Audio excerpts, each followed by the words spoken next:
आप सभी को नमस्कार है। आप लोग कैसे हैं? उम्मीद करते हैं आप लोग बहुत ही अच्छे होंगे, शानदार होंगे, ज़बरदस्त होंगे। तो आज हम लोग मॉक टेस्ट नंबर 29 करेंगे। आप सब लोगों को पता चल गया होगा कि हमारा एग्ज़ाम कब से होने वाला है। तो जैसे टैगलाइन है कि बिना मॉक तैयारी कैसे, तो आप लोगों को हर दिन कम से कम 2 मॉक टेस्ट ज़रूर देना है और उसका एनालिसिस भी करना है, खुद से करना है। तो चलिए अपना सेशन स्टार्ट करते हैं। आज के मॉक टेस्ट नंबर 29 का पहला सवाल है, बहुत ही शानदार है, बहुत ही अच्छा है, एग्जाम में पूछा जाता है बार बार। बताइए इसका आंसर क्या होगा। आपके पास 10 सेकेंड है। 10 सेकेंड में आपको क्वेश्चन भी पढ़ना है, क्वेश्चन समझना भी है, कैलकुलेशन भी बेस्ट यूज करना है और आंसर भी सही बताना है। बताइए, क्वेश्चन में दिया गया है कि 7500 की धनराशि पर 4% वार्षिक दर से 2 वर्ष का चक्रवृद्धि ब्याज ज्ञात कीजिए। क्या होगा? 2 साल का सीए। एग्जाम में कैसे करेंगे वो अप्रोच अब आप लोग इस्तेमाल करिएगा। बोलेंगे सर देखो यहाँ पे 4% है, हम बोलेंगे बिल्कुल। बोलोगे सर अगर हम ये निकाल लें कि 2 साल में 4% पर ईयर इंटरेस्ट से ओवरऑल हमें कितना परसेंट ब्याज देना पड़ेगा, तो हमारा कैलकुलेशन आसान हो जाएगा। हम बोलेंगे बिल्कुल। आप बोलोगे सर ये इसमें हम सक्सेसिव लगा लेते हैं कि x plus y plus x y by 100 करेंगे। हम बोलेंगे बिल्कुल आप ये फॉर्मूला लगाओ, लेकिन उसको स्मार्ट वे में लगाओ। कैसे? बोलेंगे सर 4% है, 4 का स्क्वायर करो, तो आप बोलोगे 16 होगा। दशमलव के बाद 2 डिजिट लिखना, उसके बाद 4 का डबल करो तो 8, तो यहाँ पे लिखना। ये हो गया 8.16%।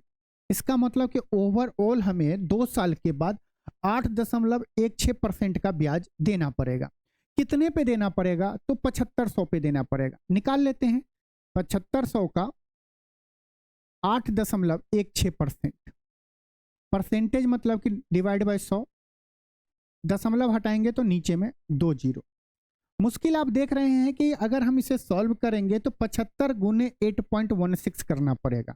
थोड़ा सा मुश्किल होगा कैलकुलेशन करना एग्जाम में। तो कैसे करेंगे? हम बोले कि यार ये 75 को हम हटा के हम चाहते हैं कि कुछ ऐसा करे कि नीचे में 4 जीरो है तो ऊपर में भी 4 जीरो हो जाए। बोलेंगे यहाँ पे 2 जीरो है, अगर हम 3 से भाग दे दे 75 में तो ये क्या हो जाएगा? 25। बोलेंगे हाँ सर। और 25 में अगर हम 4 से गुना करेंगे तो 100 हो जाएगा। बोलेंगे बिल्कुल सर। 4/3 से गुना कर दें तो आप बोलोगे सर क्या ये आपका चलेगा क्या? बोलेंगे बिल्कुल हमारा चलेगा। लेकिन आप बोलोगे सर हमें तो 4/3 से कुछ करना नहीं है, क्योंकि क्वेश्चन में 4/3 की तो बात किया नहीं गया है। हम लोग को कोई दिक्कत नहीं है, हम क्या करेंगे 3/4 से गुना कर देंगे। 4/3 हम अपने सहूलियत के लिए किए हैं कि यहाँ पे 1 पे 4 जीरो हो जाए। तो सर अगर हम 4/3 अपने मन से लिए हैं तो 3/4 हम इसे कैंसिल करने के लिए ले आएंगे। न्यूटन्स का थर्ड लॉ। बोलेंगे बिल्कुल सर। अब देखो अगर मन ही मन में आप सोचोगे तो बोलोगे ये इससे काटेंगे तो 25 बार में 25 चौका 100, मतलब 1 पे 4 जीरो। ये 4 25 2 जीरो से ये नीचे 1 पे 4 जीरो कट जाएगा। बोलेंगे बिल्कुल सर। ये हो गया 3/4 गुने 816। इसको काटेंगे 4 से 816 को, तो 4 दूनी 8 और 0 4 चौक 16। ये क्या आ गया 204 गुने 3, 200 का 3 गुना 600, 4 का 3 गुना 12, 612। तो 2 साल में हमें कितना ब्याज मिलेगा? 612, जो कि बिल्कुल सही है। जितने भी स्टूडेंट का आंसर 612 आया है वो बिल्कुल ही सही है। चलिए नेक्स्ट क्वेश्चन पे। नेक्स्ट क्वेश्चन बताइए इसका आंसर क्या होगा जल्दी से। बोलेंगे सर देखो दिया गया है if A square plus B square plus C square plus 3 equal to 2 into A plus B plus C. हमें वैल्यू बताना है, A plus B plus C का वैल्यू बताना है। बताइए कैसे करें? आप बोलोगे सर देखो एक इक्वेशन है, 3 वेरिएबल है, हम 2 वेरिएबल को कुछ भी मान सकते हैं, ऐसा हमने सुना है। तो हम बोलेंगे कि देखो तुम सुने हो बिल्कुल सही। ये बताओ ए बी सी का हम क्या वैल्यू रखें कि LHS बराबर RHS हो जाए। आप बोलोगे सर देखो ज्यादा लंबा लंबा वैल्यू मत सोचना, 0 सोचना, 1 सोचना, 2 सोचना। बोलोगे सर देखो ए बी सी की वैल्यू अगर हम एक एक रख देते हैं तो ये हो जाएगा 2 3 6, यहाँ पर जाएगा 1 1 2 1 3, 3 + 3 6। इसका मतलब हुआ कि ए बराबर बी बराबर C इक्वल टू अगर हम 1 रख देंगे तो यहाँ पे होगा 1 1 1। जब तीनों को जोड़ेंगे तो 3 दूनी 6, RHS में 6 आ रहा है। इधर हो जाएगा 1 का स्क्वायर 1 प्लस 1 प्लस 1, 3 प्लस 3 6, मतलब वैल्यू सेटिस्फाई हो रहा है। तो हम बोलेंगे a plus B plus C का वैल्यू क्या होगा? आप बोलेंगे 1 प्लस 1 प्लस 1, टोटल जोड़ेंगे तो 3। ऑप्शन ए हमारा बिल्कुल सही है। उम्मीद करते हैं ये बात आपको समझ में आया हो। नेक्स्ट क्वेश्चन पे चलते हैं। बताइए क्वेश्चन नंबर 3 का आंसर क्या होगा। क्वेश्चन में दिया गया है कि किसी संख्या का 40% उसी संख्या के 4/5 से 46 कम है, वह संख्या ज्ञात कीजिए। क्वेश्चन को आराम से समझिए क्योंकि कम टाइम में आपको करना है। कोई भी संख्या होगा, किसी संख्या का 40% उसी संख्या का 4/5 से 46 क्या है? कम है। हमें x करके सॉल्व करना पड़ेगा। आप कैसे सॉल्व करोगे बता दे। आप बोलेंगे x का 40%, बोला उसी संख्या के 4/5, x का 4/5 से क्या है? 46 कम है। इक्वल कर देंगे, यहां से x का वैल्यू निकाल देंगे, आंसर आएगा लेकिन टाइम ज्यादा लगेगा। हम बोलेंगे ये बताओ 4/5 का परसेंटेज वैल्यू क्या होगा, क्योंकि 1/5 आसान होता है 20%, तो 4/5 कितना हो जाएगा? आप बोलेंगे 80% हो जाएगा। अगर हम संख्या को 100 मान ले, 100% मान ले, ये से आप लाएंगे तो x का वैल्यू आ जाएगा, वही हमारी संख्या होगी। अगर हम मान ले कि संख्या को 100% मान ले तो 100% का 40% कितना होगा? 40% हो जाएगा।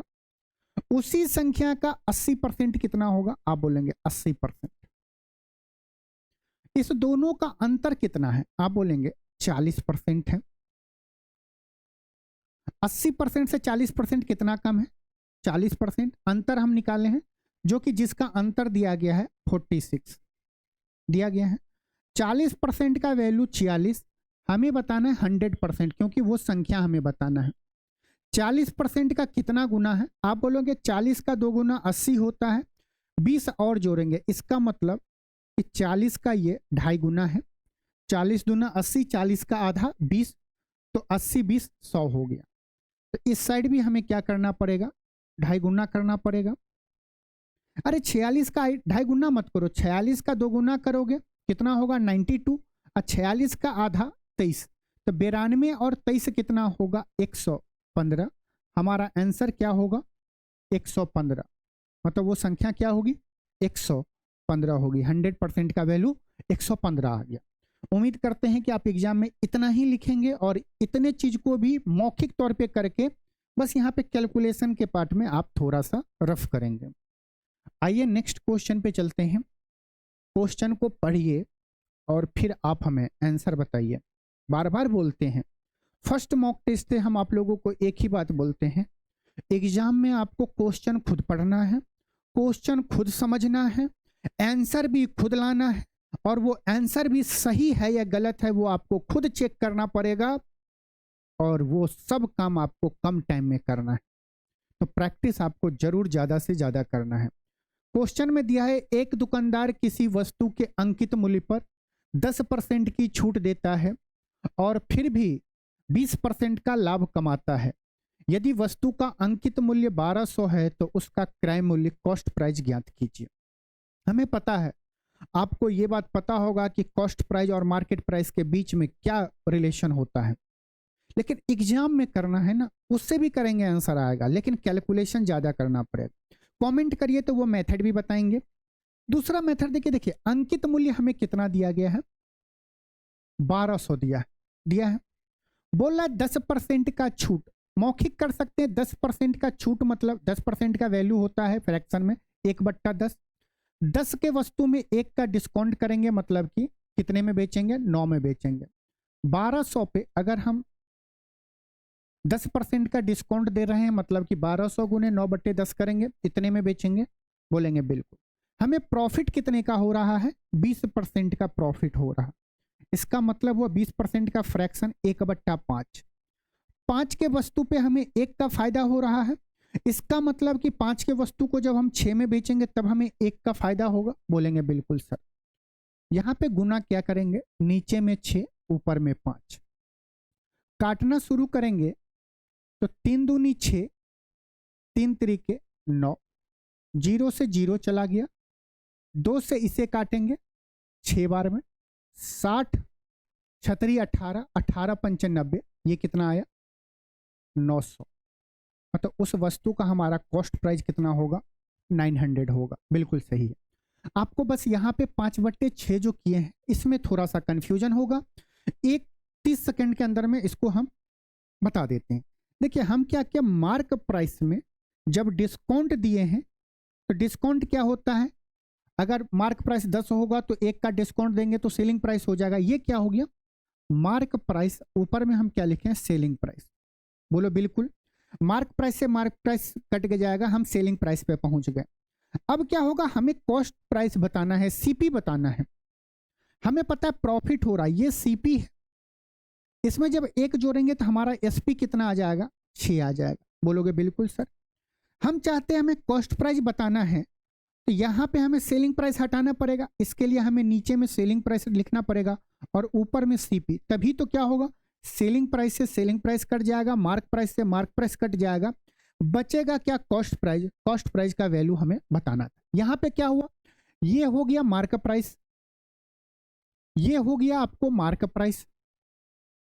जब इसमें हम सेलिंग प्राइस बट्टे मार्क प्राइस से गुना किए तो ये पूरा हो जाएगा सेलिंग प्राइस।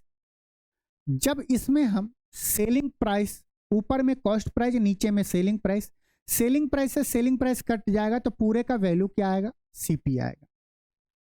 हम कॉस्ट प्राइस का वैल्यू आसानी से निकाल लिए। बाकी आप करना चाहें तो इससे भी कर सकते हैं। कॉस्ट प्राइस और मार्क प्राइस के बीच में रिलेशन क्या होता है, 100 माइनस डिस्काउंट 10%, कॉस्ट प्राइस का वैल्यू 90 और मार्क प्राइस का वैल्यू कितना होगा 120। इसको काटेंगे तो 30 तिया 30 चौका 3 4 का रेशियो आएगा। अंकित मूल्य कितना है 1200, 4 यूनिट का वैल्यू कितना है 1200 रुपया है। कितना गुना 300 गुना, तो ये कितना हो जाएगा, ये भी 300 गुना होगा, ये हो गया 900। कॉस्ट प्राइस कितना होगा 900। लेकिन बताइए एग्जाम में आपको आंसर लाना है कि हर वो प्रोसेस अप्लाई करना है जिससे हम लॉन्ग मेथड में जाएं। क्योंकि देखो क्वेश्चन पढ़ने में 20-25 second minimum, 4 second 4 second 4 second 4 second 4 second, कितना सेकेंड, 1 मिनट में ये क्वेश्चन सॉल्व होगा। इसीलिए 10 से 15 सेकेंड 20 सेकेंड में क्वेश्चन को पढ़ के समझिए और 10 सेकेंड के अंदर में कैलकुलेशन करके आंसर ले आइए। चलिए नेक्स्ट क्वेश्चन, इस क्वेश्चन का आंसर बताइए क्या होगा। बताइए दिया गया है 2 धनात्मक संख्याओं का एलसीएम और एचसीएफ का गुणनफल 32 है और संख्याओं का अंतर कितना है 4 है, तो उन संख्याओं का योग बताइए। मान लेते हैं 2 संख्या क्या है ए और बी है। आप सब लोग को पता है कि 2 संख्या का प्रोडक्ट क्या होता है एलसीएम और एचसीएफ का गुणनफल होता है, जो कि दिया गया है 32 एलसीएम गुने एचसीएफ। अब बोला गया उसी 2 संख्याओं का अंतर कितना है, तो क्वेश्चन में दिया गया है 4। आपसे पूछा जा रहा है कि दोनों संख्याओं का योग, इसका मतलब a प्लस बी बताना है। बच्चा जानता है कि अगर a माइनस बी और ए बी हमें दिया है तो a प्लस बी का वैल्यू निकाल लेंगे, लेकिन फिर वही स्मार्ट अप्रोच और short trick hit and trial method करेंगे। तो देखिए 32 का फैक्टर मन ही मन करेंगे, बोलेंगे 16 दूना 32 या 8 चौक 32। ये बताओ अगर हम ए का वैल्यू 16 लेंगे तो बी का वैल्यू 2 होगा, तभी 16 दूना 32 आ रहा है। लेकिन 16 में से 2 घटाएंगे तो 14, 4 नहीं होगा, मतलब ये वैल्यू नहीं ले सकते। अगर 8 चौक 32, ए का वैल्यू 8 बी का वैल्यू 4, मामला सेट है। यहाँ पे 8 चौक 32 होता है, ए का वैल्यू 8 बी का वैल्यू 4, 8 में से 4 जाएगा तो कितना होगा 4, मतलब हमारा 8 और 4 सेटिस्फाई कर रहा है। 8 प्लस 4, क्या ये क्वेश्चन आप मौखिक नहीं कर सकते हैं। दोनों संख्याओं का सम कितना होगा 12। बाकी आप इसका फॉर्मूला इस्तेमाल करेंगे तो कर लेना। क्या होगा a प्लस बी का फॉर्मूला बताना in term of a minus b के, क्योंकि a माइनस बी का वैल्यू आपको पता है। ये होगा a माइनस बी का होल स्क्वायर प्लस 4ab। यहाँ पे a माइनस बी का वैल्यू रखेंगे 4 का स्क्वायर, 4 में 32 से गुना करेंगे, उसका स्क्वायर रूट निकालेंगे, आप खुद देख लेंगे आपको कितना टाइम लगा है। नेक्स्ट क्वेश्चन चलें, इस क्वेश्चन को पढ़िए, बताइए आंसर क्या होगा। मजा आ रहा है, सब कुछ ओके है। चलिए, दिया गया है 8 आदमी 9 घंटे प्रतिदिन कार्य करके किसी कार्य को 20 दिनों में करता है, तो टोटल कार्य कितना होगा ये बताइए। पहले 8 आदमी रोज 9 घंटा कार्य करेगा, कितने दिन तक? 20 दिनों तक। हमें टोटल कार्य इतना हो जाएगा, बोलेंगे बिल्कुल सर। आगे दिया गया कि उसी कार्य को 7 आदमी 10 घंटे प्रतिदिन कार्य करके उसी कार्य को, जिस कार्य को 8 आदमी 9 घंटे 20 दिनों में कर रहा है, इसी कार्य को मतलब इक्वल टू 7 आदमी रोज 10 घंटे करेगा, तो कितने दिन में करेगा, हमें डे बताना है। आप बोलेंगे देखो सर 10 से 10 कट गया, जब दिन निकालेंगे तो 7 नीचे जाएगा, ऑप्शन पे ध्यान देंगे, एक ही ऑप्शन है जो नीचे हर में क्या है 7 है। आप बोलेंगे कटेगा भी ना सर, ये बताओ 7 से क्या 8 कटेगा, 9 कटेगा, 2 कटेगा? बिल्कुल नहीं कट रहा है, तो 7 हमेशा रहेगा। वैसे 9 8 72 दूना 144 बट्टा 7, इतना दिन हमारा आंसर होगा। पूरा सॉल्व करने में आपको मजा आ रहा है तो मजा लीजिए। बताइए, बोल रहा है क्वेश्चन में कि if 60% of numbers is added to 36 gives the number itself then the number is. बोल रहा है किसी संख्या के 60% को 36 में जोड़ा जाता है तो हमें वह संख्या बन जाएगी। देखो क्वेश्चन में क्या बोल रहा है, कोई भी संख्या हो, उस संख्या में किसी संख्या के 60% को 36 में जब हम 60% जोड़ेंगे हमें वो संख्या मिल जाएगा। मानते हैं वो संख्या क्या होगा, 100%। मानने को हम कुछ भी मान सकते हैं, वो हमारी थी, अब भी है, आगे भी रहेगी। मान लिया 100%। बताओ ये 60%, 100% बनाने के लिए 60% में कितना जोड़ेंगे, 40%। इसका मतलब हो कि 40% का वैल्यू कितना दिया गया है, 36। हमें बताना है 100% का वैल्यू। आप बोलोगे देखो कैलकुलेशन 1% तभी निकालना है जब बहुत मुश्किल कैलकुलेशन हो। देखो 4 से जब काटेंगे तो ये कितने बार में जाएगा, 9 बार में। 10% का वैल्यू 9, 10% का वैल्यू 9, इसमें अगर हम 10 से गुना करेंगे 100% हो जाएगा, तो 9 में भी 10 से गुना करेंगे तो 90, मतलब 100% वैल्यू वो संख्या क्या होगी, 90। जो ऑप्शन ए हमारा बिल्कुल सही है। एग्जाम में आपको टाइम बचाना है और कैलकुलेशन ऐसे ही करना है। बताइए, दिया गया है यदि किसी धनराशि पर 8% वार्षिक दर से 2 वर्षों के चक्रवृद्धि ब्याज CI और SI का अंतर 240 है तो धनराशि ज्ञात कीजिए। जब देखो ये बहुत आसान परसेंटेज है, तब आप उस पर मत जाना है कि 2 साल के डिफरेंस पे P इंटू आर पर P का R% का R% मत निकालना। आप क्या करना, 8 का स्क्वायर करना, परसेंटेज जो दिया गया 8 का स्क्वायर करोगे 64, दशमलव के बाद 2 डिजिट लिखना 64%। ये अंतर बताएगा 0.64% का वैल्यू कितना है, 240। हम प्रिंसिपल जब सॉल्व करते हैं प्रिंसिपल 100%, हम कैसे निकालेंगे, देखो जब हम 8 से भाग देंगे 100% वैल्यू पता करना है तो ये क्या होगा 0.08। हम ये नहीं कि हवाबाजी में सीधे 64 का ये इतना गुना होता है, हमें पता है इसका पहाड़ा। ठीक है, आपको बताना है कि आप कैसे कैलकुलेशन करेंगे, ज्यादा टेंशन नहीं लेना है। 8 से देंगे तो ये कटेगा, 0.8% का वैल्यू कितना हो जाएगा, आप बोलेंगे 30। अगर हम 8 से और काटना चाहें तो ये हो जाएगा 0.01% हो जाएगा। 8 से भाग देंगे तो 8 3 की 24, यहां पे बचेगा 6, दशमलव डालेंगे तो 70 हो जाएगा, 8 7 56, 4 बचेगा, 8 5 40।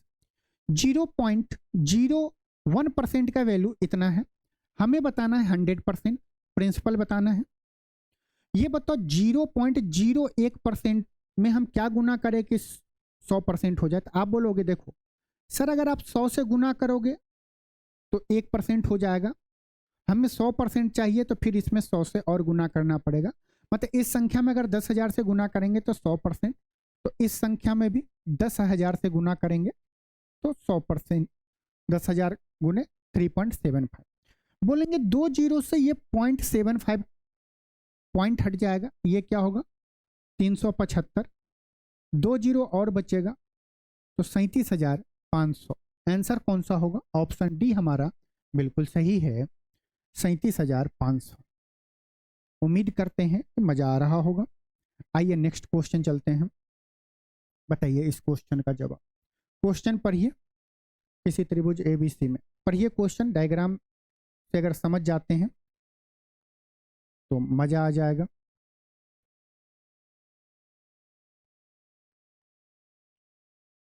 अपने आप को इतना तैयार कर लीजिए एग्जाम में कम से कम डायग्राम और कम से कम लिखना पड़े।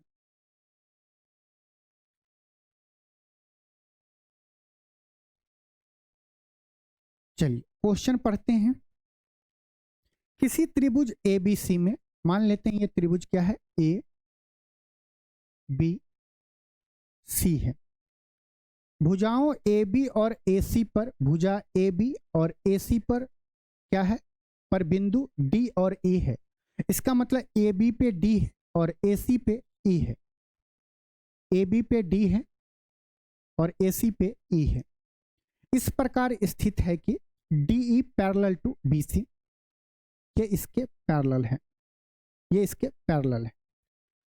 तो हमें क्या क्या दिया गया है, ए डी अपॉन ए डी और बी डी का रेशियो कितना है 3 और 5 का दिया गया है, और ए सी का वैल्यू कितना दिया है 4 सेंटीमीटर दिया है।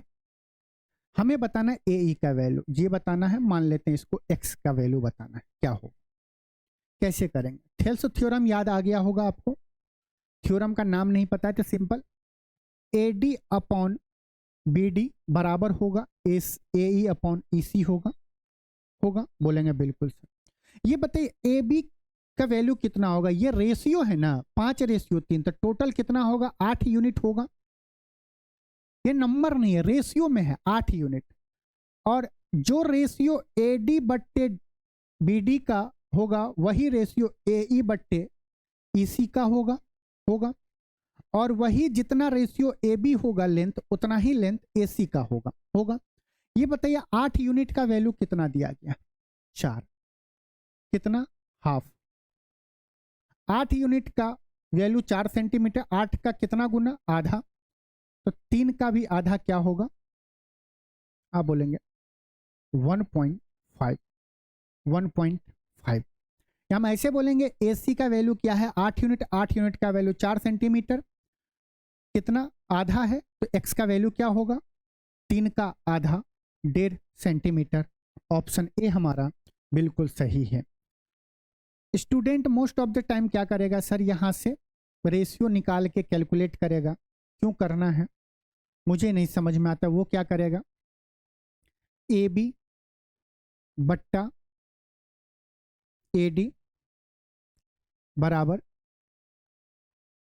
ए सी बट्टा ए ई करेगा। ए बी का वैल्यू 8 यूनिट रखेगा, ए डी का वैल्यू 3 यूनिट रखेगा, ये एक्स एक्स करके करेगा बराबर, ये ए सी का वैल्यू क्या रखेगा 4 बट्टा ए ई। एक्स से एक्स कट जाएगा, इसको काटेंगे 2 बार में, तो ए सी का वैल्यू क्या आएगा 3/2 1.5 आएगा। लेकिन इतना लिखना क्यों है, ये आपको जब पता है ये इसका आधा है तो ये भी इसका हाफ होगा। अगर हमें ईसी पूछता तो 5 का आधा बोलते हैं, 5 का आधा 2.5, तो टोटल लेंथ कितना हो जाता 4 सेंटीमीटर। अगर टोटल लेंथ हमसे पूछ लेता तो हम उससे भी कैलकुलेट कर सकते हैं, जबकि टोटल लेंथ आपको दिया गया है। आइए नेक्स्ट क्वेश्चन देखिए। इस क्वेश्चन में क्या दिया गया है, आंसर बताइए। क्वेश्चन में दिया गया है कि 3 सेंटीमीटर, 4 सेंटीमीटर, 5 सेंटीमीटर भुजाओं वाले 3 छोटे छोटे घनों को पिघलाकर एक बड़ा घन बनाया जाता है।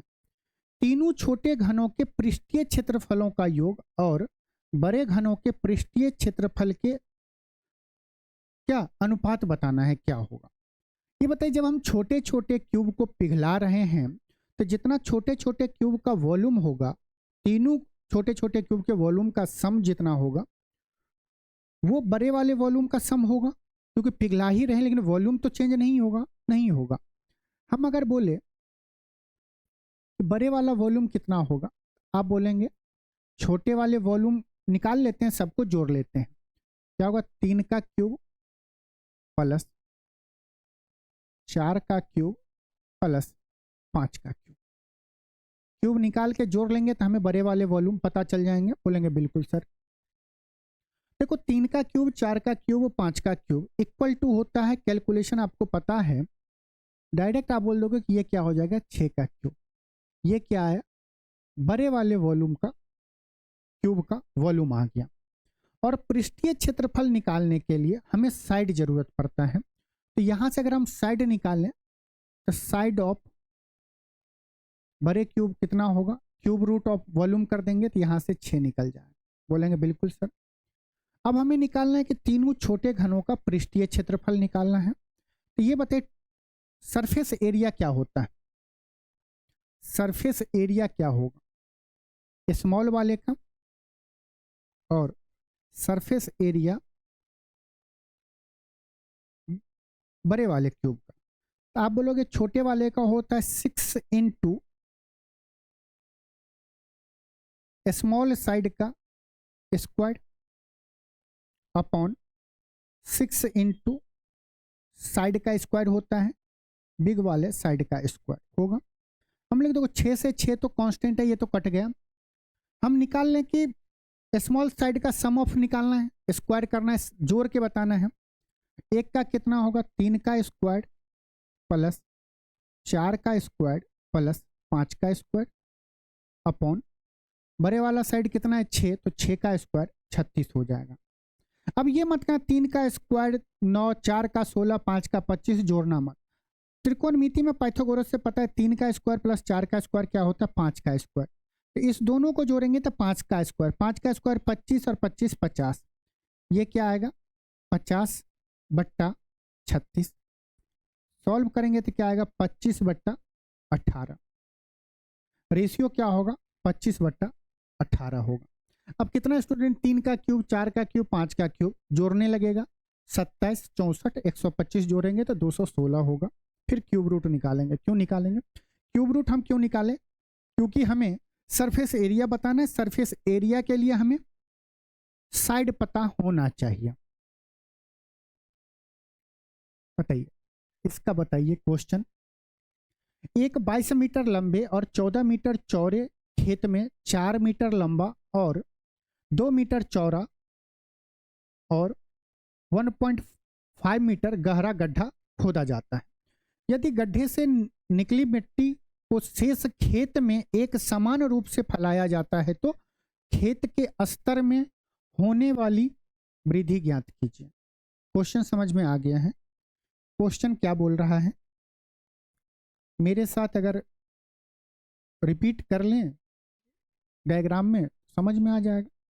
ये क्या है, एक चौड़ा खेत है जिसका लंबाई और चौड़ाई दिया गया है। बोला जा रहा है इस खेत में हम एक गड्ढा खुनना चाह रहे हैं जिसका लंबाई, चौड़ाई और ऊंचाई इस तरह से दिया गया है। हम चाहें कि इसमें डेप्थ बनाना तो कैसे बनेगा, ये बना देते हैं, ये बना देते हैं। बिल्कुल फिल आना चाहिए 3D वाला।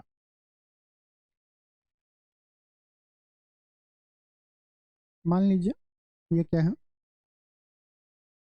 गड्ढा हो गया।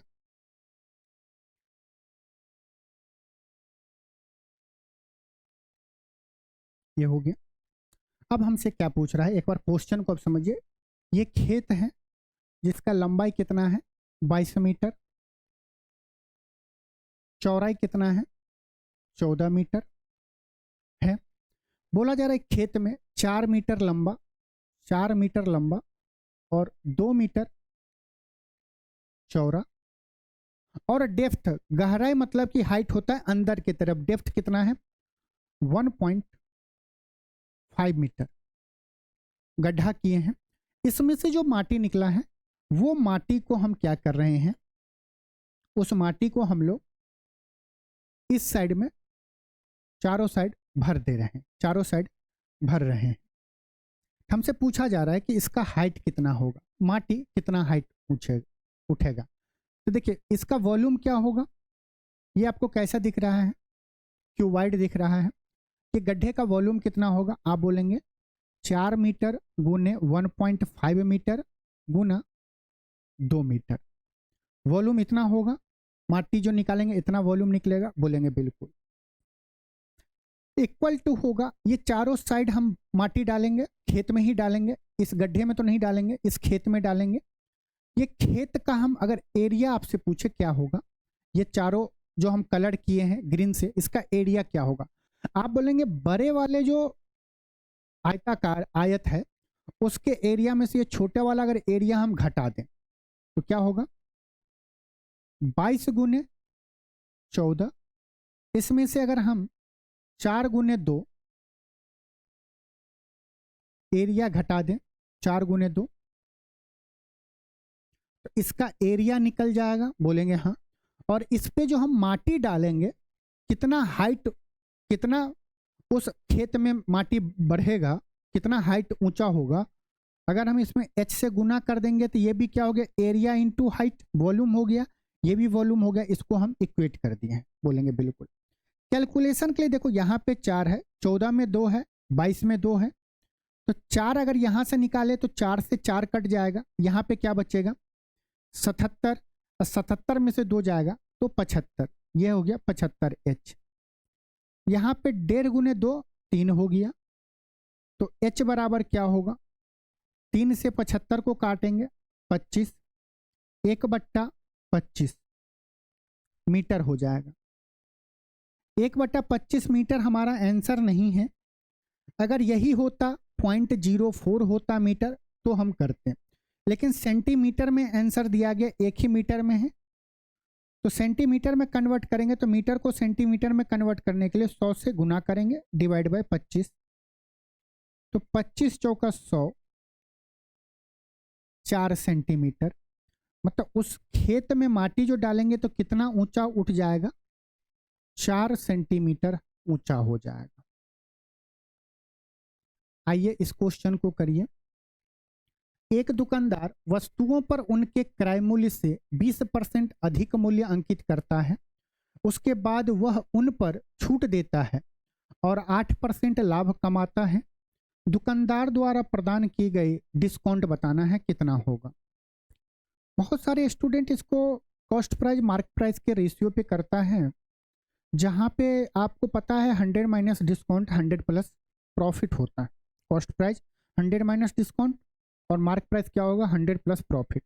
लेकिन मामला तब गंभीर हो जाता है जब यहाँ पे 20% के जगह पे 14 सही 2/7 होता, 33 सही 1/3 होता, यहाँ पे भी फ्रैक्शन में होता, तब तो खेला हो जाता। तो हम क्या करेंगे, हर दर्द की दवा यहाँ पे है। ये बताओ कॉस्ट प्राइस सेलिंग प्राइस और मार्क प्राइस के बीच में रिलेशन क्या होता है। हम ये मान के चलते हैं कि हमें क्वेश्चन खुद नहीं करना है, आपसे करवाना है, बस हम आपको क्या कर रहे हैं, इंजेक्शन दे रहे हैं कि आपको इस मेथड से जाना है। हर क्वेश्चन को आपको खुद से ही करना है। दिया गया कॉस्ट प्राइस से 20% अधिक है, 20% का फ्रैक्शन कितना होता है, आप बोलेंगे 1/5। इसका मतलब अगर कॉस्ट प्राइस 5 होगा तो 5 का 20% कितना होता है 1, तो मार्क प्राइस कितना होगा 6 हो जाएगा। हम बोलेंगे देखो 8% हमें कैलकुलेट करना है, क्योंकि हम जो लाभ कमाते हैं वो किस पे कमाते हैं, कॉस्ट प्राइस के वस्तु को बेचते हैं तभी हमें लाभ होता है। हम बोलते देखो 5 6 यहाँ पे 2 0 चिपका दो, तो कैलकुलेशन में हाथ नहीं रुकेगा, क्योंकि 5 का 8% निकालना थोड़ा सा मुश्किल है। तो हमसे बोला जा रहा है कि जब हम 20% कॉस्ट प्राइस से ज़्यादा अंकित किए हैं तो 600 कर दिए हैं, अभी भी 600 ही 20% अंकित किए हैं, बोलेंगे बिल्कुल। 8% लाभ कमाते हैं, मतलब कॉस्ट प्राइस पे हमें 8% का लाभ होगा, तो कितने में बेचेंगे? बोलेंगे 500 का 1% 5 होता है, 8% 40 होगा। इसका मतलब हम कितने में बेचेंगे? 540 में बेचेंगे। फिर से क्वेश्चन को समझिए। वस्तु का मूल्य 500 था, उसका हम 20% अधिक मार्क किए हैं। फिर हमें बोला गया है कि हमें 8% का प्रॉफिट होता है, तो हम 540 में बेचेंगे। बोला जा रहा है कि अगर हम 500 रुपया में किसी वस्तु को खरीदे हैं, उस पर 600 अंकित किए हैं, 8% फायदा कमा के 540 पे बेचे हैं, तो अंकित मूल्य पे हम कितना डिस्काउंट देंगे, यही पूछा जा रहा है। डिस्काउंट जब देते हैं तो मार्क प्राइस पे देते हैं। कितने का डिस्काउंट दे रहे हैं? 600 में से 540 जाएगा, 60 रुपये का डिस्काउंट दे रहे हैं। किस पे दे रहे हैं? मार्क प्राइस पे देते हैं, 600 पे देते हैं। परसेंटेज बताने के लिए 100% से गुना कर देंगे। 2 जीरो से 2 जीरो, 6 से 6, माइनस इंडिकेट कर रहा है डिस्काउंट, 10% का डिस्काउंट होगा। आंसर हमारा सी बिल्कुल सही है। आइए नेक्स्ट क्वेश्चन देखिए, बताइए इस क्वेश्चन का। एक कमरे के फर्श का परिमाप 18 मीटर है। यदि कमरे की ऊंचाई 3 मीटर है तो कमरे के दीवार का क्षेत्रफल बताइए। कमरे कैसा होगा? कैसा कमरा दिखेगा? बोलो जी। हम देखो क्यूबाइड की तरह दिखेगा, बोलेंगे हाँ सर। देखो हम क्यूबाइड ऐसे बनाते हैं, इसको जोड़ दिए, इसको जोड़ दिए, इसको जोड़ दिए, इसको जोड़ दिए। कमरा क्यूबाइड के तरफ का होता है, नीचे का फर्श, ऊपर का फर्श, दवाल दवाल दवाल दवाल, हो गया। हमें दिया गया फर्श, नीचे का क्या दिया गया है? पेरीमीटर दिया गया है, हाइट दिया गया है। सबसे पहले बताइए इसमें अगर हम बोले तो इसमें हाइट क्या होगा? ये होगा L, ये होगा B, और ये होगा हाइट होगा। कमरे के दीवारों का क्षेत्रफल क्या होगा? कमरे के दीवार का क्षेत्रफल क्या होगा? हम बोले देखो क्षेत्रफल आपको तो पता है, एक बार हम भी दिखाना चाहते हैं, आप लोग देखो। एक क्षेत्रफल ये होगा, एक ये दीवार होगा, एक ये वाल होगा, तो इसका एरिया क्या होगा? अगर हम बोले दीवार का एरिया क्या होगा? B इंटू एच, और जितना ये होगा उतना ही ये होगा, तो हम लिख सकते हैं, हम क्या लिख सकते हैं? 2BH। दोनों दीवार के एरिया को जोड़ दिए, प्लस प्लस किसका एरिया? ये वाला एरिया, एक पीछे का एरिया, एक फ्रंट का एरिया, फ्रंट का एरिया। तो एरिया क्या होगा? फ्रंट वाला एरिया क्या होगा? L into H, L into H, L into H. जितना दवाल बाहर है जस्ट पीछे भी वही दवाल है, तो 2LH हो जाएगा। ये एरिया ऑफ क्या हो गया? वॉल हो गया। अगर हम 2 कॉमन ले लें और H कॉमन ले लें तो ये क्या होगा? L प्लस B हो जाएगा, हो जाएगा। ये देखिए 2 इंटू L प्लस B क्या होता है? पेरीमीटर होता है, पेरीमीटर इंटू हाइट। पेरीमीटर क्या होता है? ये बेस का पेरीमीटर हमें दिया गया है, इसीलिए हम इसको पेरीमीटर में कन्वर्ट किए हैं।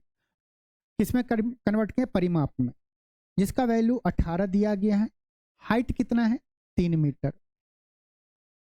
आप अगर बहुत अच्छे से कैलकुलेशन में होते, ऑप्शन से जाते, तो आप देखते हैं 9 से कौन कट रहा है, 5 4 9, 8 1 9, ये नहीं कट रहा है, ये नहीं कट रहा है, 2 ही ऑप्शन। अगर एक ऑप्शन होता है तो आप क्वेश्चन को पढ़ते ही, क्योंकि आपको पता चल जाता कि दीवार में परिमाप दिया गया तो 18 से गुना होगा, इस दोनों में से एक होता। 18 3 54। गलती से अगर ऑप्शन एक ही होता जो 9 से कटता तो हम बता देते हैं। ऑप्शन सी हमारा बिल्कुल सही है। आइए इस क्वेश्चन को बताइए।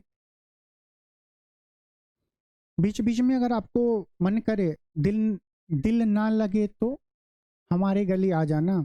नहीं, चैनल पे नए हैं तो चैनल को सब्सक्राइब भी कर लीजिएगा, लाइक करिएगा, शेयर करिएगा, कमेंट करिएगा। मूल्य दिया गया है, रूट्स दिए गए हैं -2 और 3। हम इसको अल्फा बोलेंगे और बीटा बोलते हैं।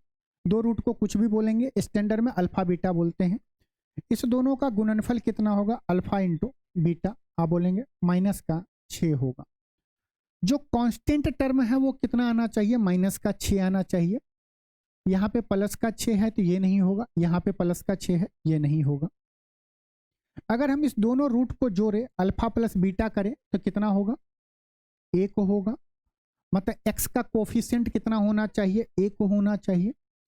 ये 3 है, ये नहीं होगा, एक ही बचा है, हो जाएगा। अगर दो जगह पे 1 होता तो हम साइन चेंज करते हैं कि x का कोफिशिएंट क्या होना चाहिए, माइनस का 1 होना चाहिए। वैसे आप बोलेंगे अल्फा प्लस बीटा 1 है तो x का कोफिशिएंट 1 होना चाहिए। इसका मतलब क्या है कि x का कोफिशिएंट यहाँ पे क्या है, माइनस का 3 है, तभी बोलेंगे अल्फा प्लस बीटा का वैल्यू क्या है, माइनस का 3। वैसे जब रूट्स दिया गया हो तो उसमें अगर क्वाड्रेटिक इक्वेशन आप लिखना चाहें तो क्या होगा, एक्स स्क्वायर माइनस दोनों रूट का सम इंटू एक्स प्लस दोनों रूट का प्रोडक्ट इक्वल टू 0 होता है। अल्फा बीटा दो रूट है, ऑप्शन से धराधर कर लेंगे। आइए क्वेश्चन नंबर 15, आप इसको वैल्यू पुटिंग से भी कर सकते हैं, लेकिन वैल्यू पुटिंग में जब भी करें तो माइंड में ये रखिएगा कि देखो यहाँ पे ऑप्शन में देखो, अगर 90 करेंगे तो दो ऑप्शन सिमिलर हो जाएंगे, 45 करेंगे तो दो ऑप्शन सही एक ही जैसा दिखेगा, दिख ही रहेगा, प्लस माइनस में अंतर आएगा। तब हम क्या करें, आप अगर त्रिकोणमिति का बेसिक जानते होंगे तो आपको ये देखते ही पता चल जाएगा 1 plus cos theta upon sine theta minus sine theta upon 1 minus cos theta, इसका वैल्यू 0 हो जाएगा, माइनस में है तो। अब साइन स्क्वायर थीटा बता देंगे ऐसा क्यों होता है, बार बार हम बेसिक में ही ये चीज बता देते हैं आप लोगों को। 1 प्लस साइन स्क्वायर होता है 1 माइनस कॉस स्क्वायर थीटा, इसको करेंगे तो 1 minus cos theta, A minus B into A plus B, 1 plus cos theta upon 1 plus cos theta. हम चाहते हैं कुछ अगर नया चीज आपको अलग लगे तो हम उसको यहीं पे डिस्कशन कर देंगे। 1 प्लस 1 माइनस कॉस थीटा, ये क्या माइनस में है ना, यहाँ पे क्या आएगा, माइनस आएगा। 1 माइनस है तो ये क्या होगा,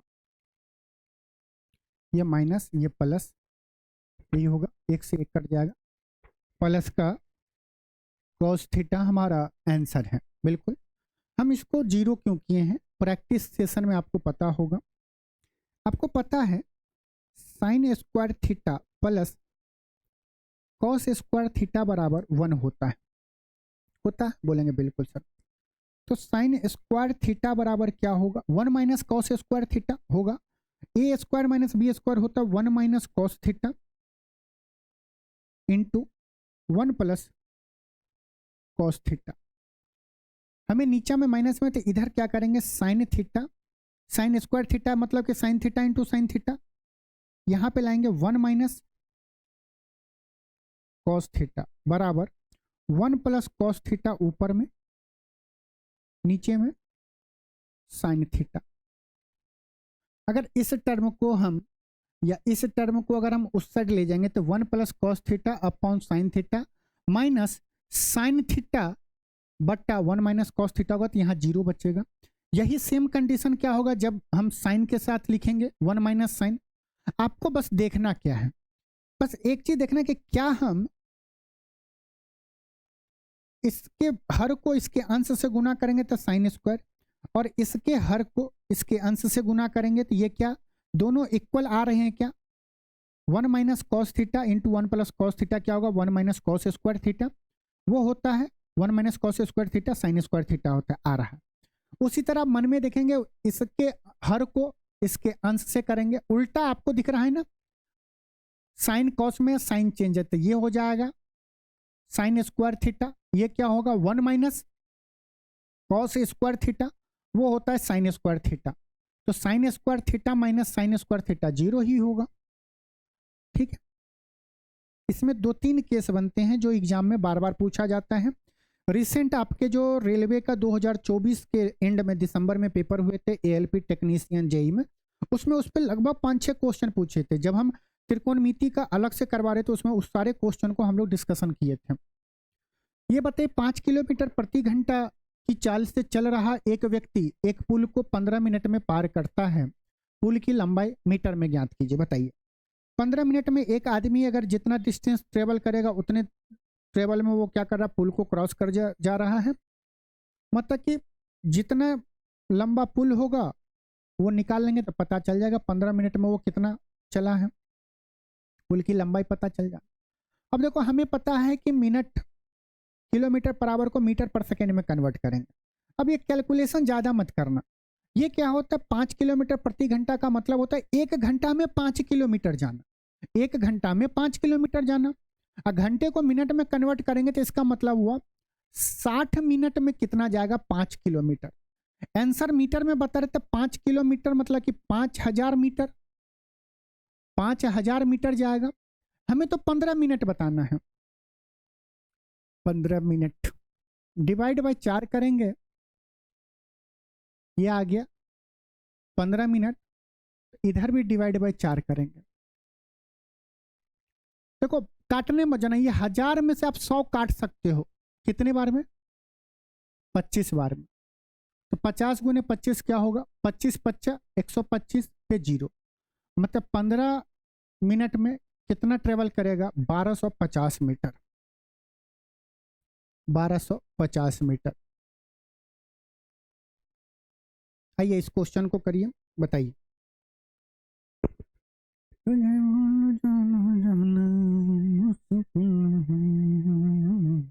साधारण ब्याज के 6 सही 1/4% वार्षिक दर से 9 माह में 16,800 की धनराशि पर प्राप्त होने वाले ब्याज ज्ञात कीजिए। अब अक्सर आदमी क्या करेगा, इसको महीने में कन्वर्ट करेगा। महीने में कन्वर्ट करेगा तो आपका एग्जाम कन्वर्ट हो जाएगा मजदूरी में। ऐसा नहीं करना है। ये बताओ रेट ऑफ इंटरेस्ट का मतलब क्या होता है? 6 से 1/4% वार्षिक दर, मतलब 1 साल में हम इतना परसेंट ब्याज देंगे। 1 साल में हम 6 से 1/4% ब्याज देंगे। मतलब 1 साल में 100 रुपये पे हम 6 से 1/4 रुपये का ब्याज देंगे। बोलेंगे हाँ सर। ये बताओ 1 साल, 1 साल मतलब क्या होता है? 12 महीने। 1 साल मतलब 12 महीने। 12 महीने में हम कितने का ब्याज देंगे? बोलेंगे 16,800 गुना, इसको फ्रैक्शन में कन्वर्ट कर दो। 6 चौक 24 1 25, 25/4 परसेंटेज हटाएंगे तो नीचे में 2 जीरो, 2 जीरो से 2 जीरो चला गया। 4 से काटेंगे, 4 चौक 16, 4 दूनी 8 होगा। बोलेंगे बिल्कुल सर। अगर हम ये करें, हमें तो 9 महीने बताना है तो 3 महीना निकाल लें तो 3 मंथ क्या होगा? 4 से भाग दे रहे हैं, ये होगा 21/2 गुना 25 हो जाएगा। बोलेंगे बिल्कुल सर। 9 महीने बताना है, 1 यूनिट नहीं निकाले हैं, 3 से गुना करेंगे, ये हो गया 9 महीना।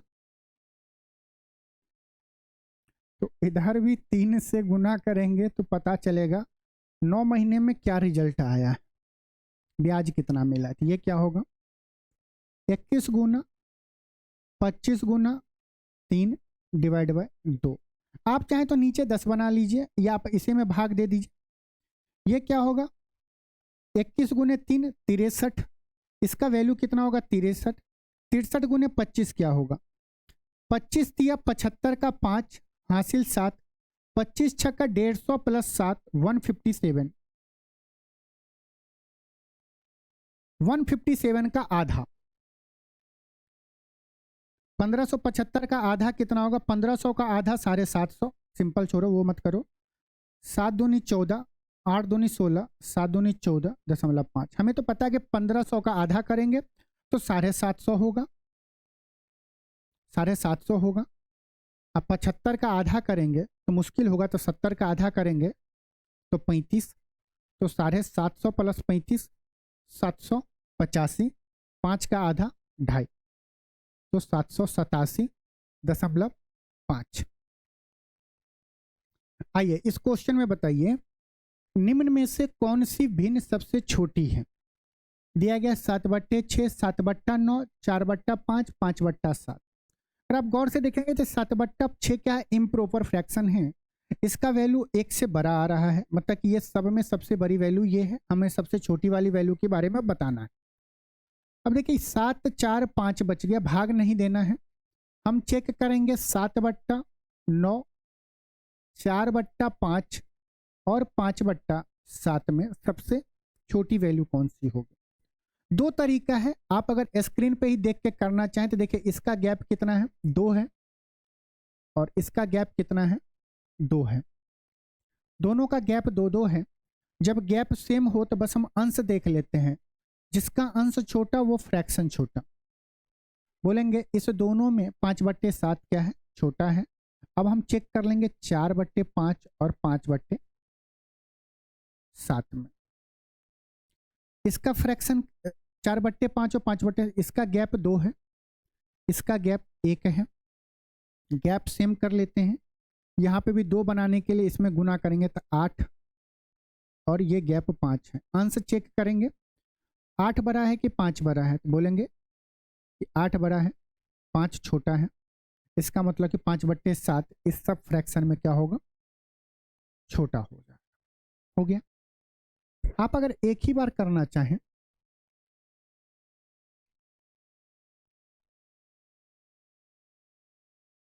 तो कैसे करेंगे, ये तो आपको पता चल गया कि ये तो होगा नहीं। आप एक ही बार में कर लेंगे कॉपी रफ पे, 7/9, 4/5, 5/7। गैप देखेंगे यहाँ पे 2 का है, अंश हर का, यहाँ पे 1 है, यहाँ पे क्या है, 2 है। गैप को सेम करने के लिए हमें एलसीएम लेना पड़ता है, 2 1 का एलसीएम 2 होगा। तो जब आप गैप सेम करिए तो बस अंश से मतलब रखना है। यहाँ पे अंश कितना है, 7, यहाँ पे अंश कितना होगा, गैप अगर हम 1 को 2 बनाना चाहते हैं तो अंश में भी 2 से गुना करेंगे तो 8, यहाँ पे गैप कितना होगा, 5। तो बोलेंगे इस सब में जिसका अंश 5 है वो वाला वैल्यू छोटी है। बोलेंगे बिल्कुल, 5 अंश किसका, इसका, तो ये सबसे छोटी होगी। उसके बाद ये उसका सबसे छोटी, तो इस तीनों में छोटी कौन सी है, 5 वाली, 5/7 हमारा आंसर होगा। तो मौखिक भी कर सकते हैं और रफ करके भी कर सकते हैं। नेक्स्ट क्वेश्चन आइए। दिया गया यदि 6 वस्तुओं का क्रय मूल्य 7 वस्तुओं के विक्रय मूल्य के बराबर है तो प्रतिशत लाभ या हानि बताइए। लेकिन इस टाइप के क्वेश्चन को आपको स्क्रीन पे ही करना पड़ेगा, तभी मजा आएगा। कॉपी पेन पे सब आदमी करेंगे। देखो इसका मतलब क्या होता है, अगर लैंग्वेज को समझना चाहें तो बोला जाएगा यदि 6 वस्तुओं का क्रय मूल्य 7 वस्तुओं के विक्रय मूल्य के बराबर है। इसका मतलब है कि हर एक 7 वस्तु को बेचने पे हमें 6 वस्तु के बराबर पैसा मिलता है। हर एक 7 वस्तु को बेचने पे हमें 6 वस्तु के बराबर पैसा मिलता है। 7 पे हमें एक, जब 7 वस्तु हम बेच रहे हैं तो 6 वस्तु का पैसा मिल रहा है। मतलब कि हम 7 वस्तु खरीद के ला रहे हैं, जब बेचने जा रहे हैं तो हमें 6 ही वस्तु का पैसा मिल रहा है। मतलब एक वस्तु का हमें नुकसान हो रहा है, एक का लॉस हो रहा है, किस पे, 7 पे। 1/7 का फ्रैक्शन क्या होगा, 14 सही, या दशमलव में बोला तो 14.2857%। आंसर लगा देंगे हानि डी। करना चाहें तो कैसे लिख के करेंगे, कैसे, 6 वस्तु का सीपी इक्वल टू 7 का एसपी हो जाएगा, यही होगा। बोलेंगे बिल्कुल सर। सीपी को इधर ले गए हैं, ये हो गया SP/CP। 7 को इधर ले आएंगे तो ये होगा 6 और 7। 7 रुपये के चीज को 6 रुपया में बेच रहे हैं, कितने का लॉस हो रहा है, 1 का हो रहा है। 1 का किस पे, कॉस्ट प्राइस पे, 7, 14.2857%। आइए नेक्स्ट क्वेश्चन करिए। यदि if the product of 2 coprime is 104 then their LCM is. दुनिया में कोई भी प्राइम नंबर होगा तो उस दोनों प्राइम नंबर का गुणनफल ही एलसीएम होता है। जैसे हम बोले 2 और 3 कैसी संख्या है, आप बोलेंगे कोप्राइम है। क्यों, क्योंकि इसके बीच का एचसीएफ क्या है, 1 है। ये कोप्राइम भी है, या हम ये भी बोल सकते हैं 2 लगातार संख्याएं भी हैं। इस संख्या का गुना करेंगे तो क्या आएगा, 2 गुना 3। और अगर हम इसी संख्या का एलसीएम भी पूछेंगे तो ये क्या होगा, उस दोनों संख्याओं का गुणनफल ही होगा। तो हमेशा ध्यान रखिए, दो कोप्राइम नंबर या दो लगातार संख्या का एलसीएम हमेशा उन दोनों संख्याओं का गुणनफल होता है।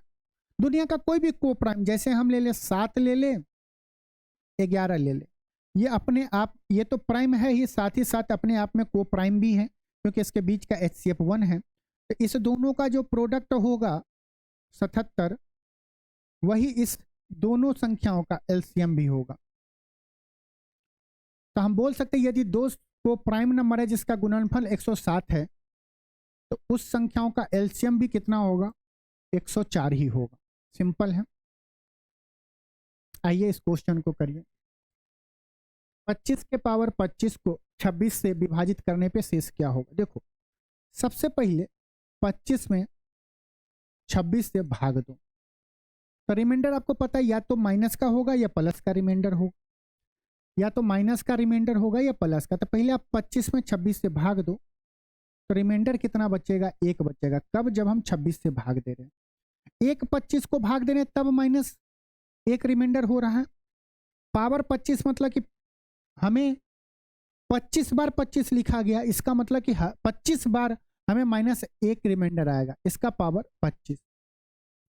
-1 के पावर 25 का ऐसा ऑड है, आंसर क्या होगा, -1 का power odd -1 divide by 25 divide by 26।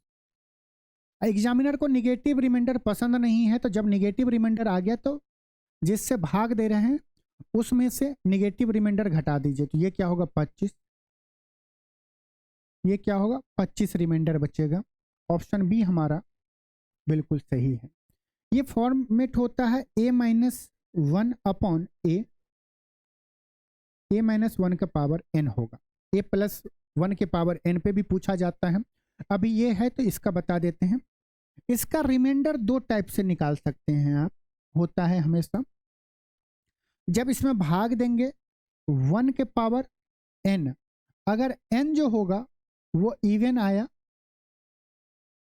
तो रिमाइंडर क्या होगा, 1 होगा। तब क्या होगा, रिमाइंडर 1 हो जाएगा। और अगर -1 के पावर n, अगर n ऑड होगा तो रिमाइंडर क्या आएगा,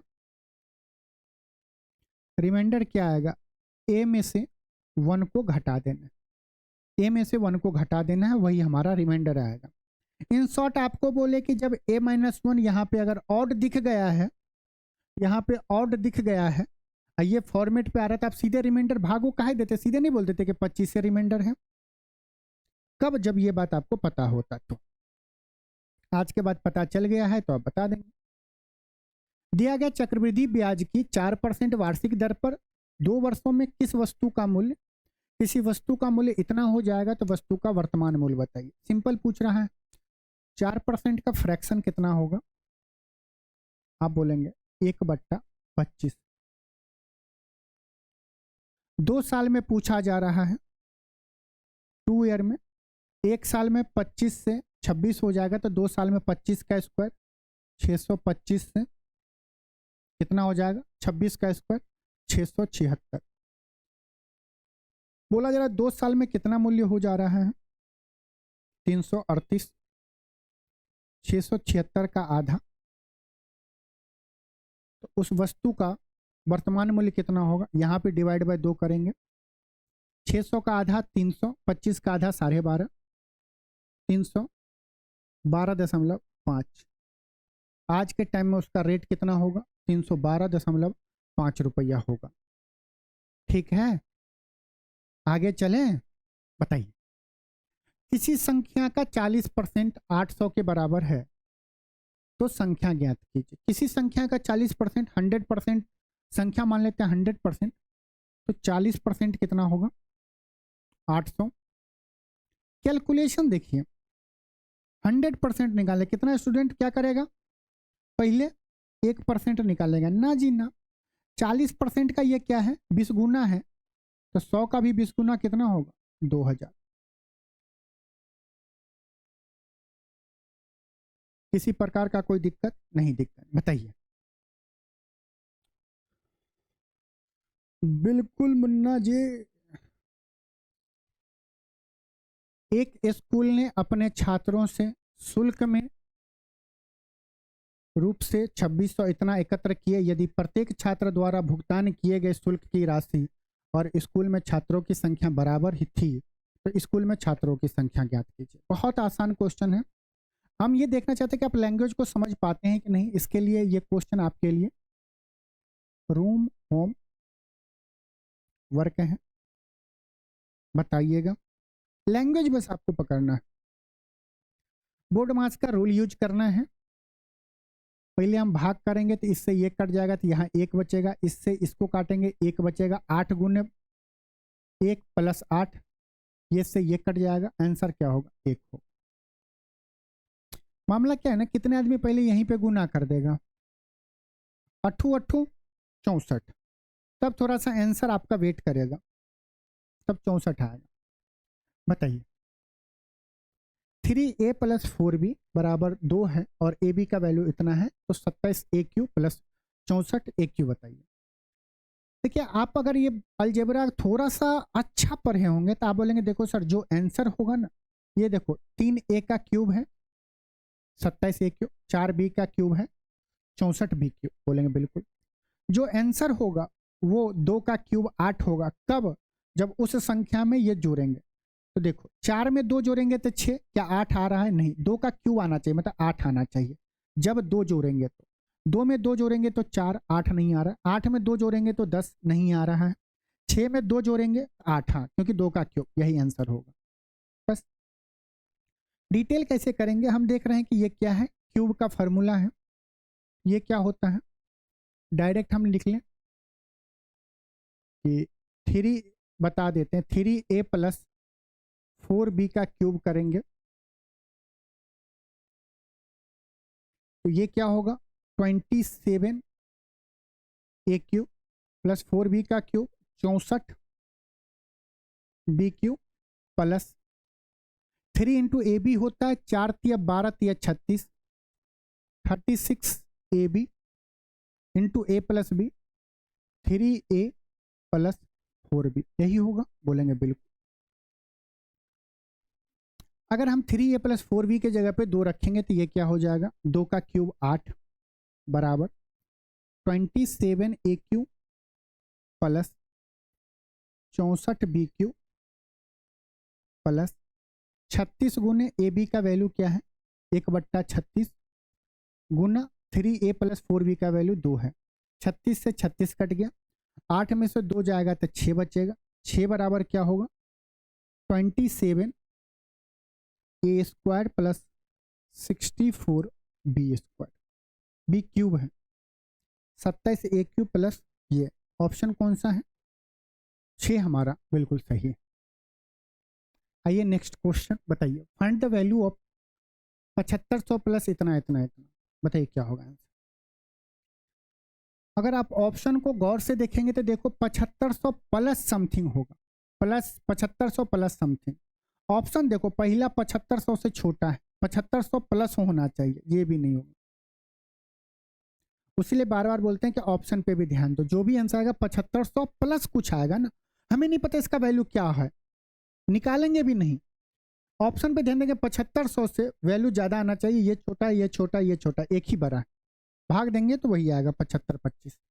आइए, यदि किसी गुणोत्तर श्रेणी का प्रथम पद, if the first term of a geometric progression is 2 and the common ratio is 3, then what will be the fifth term of the geometric progression. हमसे फिफ्थ टर्म पूछ रहा है जीपी का। जीपी का अगर हम जो टर्म निकालते हैं तो टीएन बराबर क्या होता है, first term into common ratio, जो पद निकालेंगे उसमें से एक घटा देंगे, जो टर्म निकालेंगे। हमें फिफ्थ टर्म बताना है, ए का वैल्यू कितना है, 2 है, बोलेंगे बिल्कुल। आर कितना है, कॉमन रेशियो कितना है, 3, कौन सा निकालना है, फिफ्थ, तो 5 में से एक जाएगा 4, 2 गुने 3/4, इसको सॉल्व करेंगे तो आंसर आएगा। अब देखो स्मार्ट वे में देखेंगे तो जो भी आंसर होगा वो 2 से कटना चाहिए। यूनिट डिजिट पे 3 है, नहीं कटेगा। यूनिट डिजिट पे क्या है, ऑड है, 1 नहीं कटेगा। इसी दोनों में से कोई कटेगा, 4 3 7 2 9, 6 2 8 1 9, दोनों 9 से कट रहा है तो कर लेंगे। 9 9 में 81, 81 3 के पावर 4 कितना होगा, नहीं याद है तो आप सिंपल बोलेंगे 3 का स्क्वायर 9, 9 का स्क्वायर 81, 81 दूना 162। आंसर क्या होगा 162। बस आपको ये चीज याद होना चाहिए जीपी का टर्म निकालने के लिए, a इंटू आर का पावर n-1। चलें, दो संख्याओं का अनुपात 9 अनुपात इतना है। यदि बड़ी संख्या में 9 जोड़ा जाता है और छोटी संख्या में 5 घटाया जाता है तो प्राप्त बड़ी संख्या छोटी संख्याओं से 3 गुना बराबर होती है। तो बताइए संख्या क्या होगा। अगर ऑप्शन से आप करना चाहें तो दो संख्याओं का अनुपात 9 अनुपात 5 होना चाहिए, 9 अनुपात 5 होना चाहिए, ठीक है। इसका अनुपात कितना है, 18 अनुपात 5 है, ये नहीं है। इसका देखेंगे तो ये 9 अनुपात 5 है, ये क्या है 8 पंचे 40, 9 8 72, 9 अनुपात 5 है। ये क्या है 4 से करेंगे, ये भी है। अब देखिए बोला जा रहा है कि यदि बड़ी संख्या में 9 जोड़ा जाता है, इस तीनों में बड़ी संख्या क्या 18 72 36, अगर इसमें 9 जोड़ेंगे और छोटी संख्या में 5 घटाया 40 20 10 में अगर 5 घटाया जाए तो प्राप्त संख्या छोटी संख्या के 3 गुनी है। क्या बोल रहा है, अगर मान लीजिए हम 10 में से 5 घटा दें, ये कितना बचेगा 5, और 18 में अगर 9 जोड़ देंगे तो क्या होगा 9 तिया 18 9 27। क्या इसका ये 3 गुना है, नहीं जी, ये आंसर नहीं होगा। अगर इसमें 5 घटाएंगे तो ये कितना होगा 15, इसमें 9 जोड़ेंगे तो ये कितना होगा 45।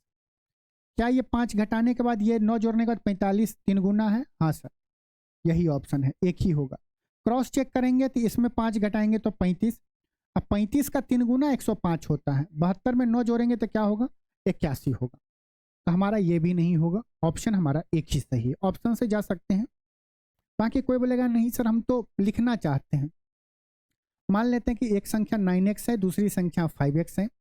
9x में जब हम 9 जोड़ते हैं और छोटी संख्या 5x में जब हम क्या करते हैं 5 घटाते हैं तो प्राप्त बड़ी संख्या छोटी संख्या का क्या है 3 गुना है, ये इक्वल है।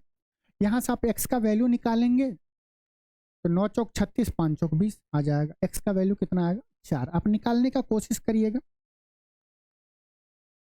आ जाएगा। बताइए 40 विद्यार्थियों के एक कक्षा में लड़कियों की संख्या का 3/5 है। कक्षा में लड़कों की संख्या ज्ञात कीजिए। बहुत आसान है, 2 क्वेश्चन तो आपके लिए होमवर्क बनता है। R L H work. तो चलिए आज हम लोग 30 क्वेश्चन का डिस्कशन किए हैं। उम्मीद करते हैं कि आप लोग फिर से एक बार जरूर इस मॉक टेस्ट को खुद से जरूर देंगे और हर एक क्वेश्चन को अच्छे से सॉल्व करेंगे, समझेंगे। मिलते हैं नेक्स्ट मॉक टेस्ट नंबर 30 में। तब तक आप लोग अपना ख्याल रखिएगा, मॉक टेस्ट जरूर दीजिएगा। अभी कोई भी अननेसेसरी काम मत करिएगा जिससे आपके शरीर, आपके मेंटल या आपके किसी भी चीज़ पर असर करे। बस पढ़ाई और पढ़ाई पे फोकस करना है और मॉक टेस्ट देना है। चलिए नमस्कार, आप लोग आराम से रहिएगा, खुश रहिएगा, अपना ख्याल रखिएगा।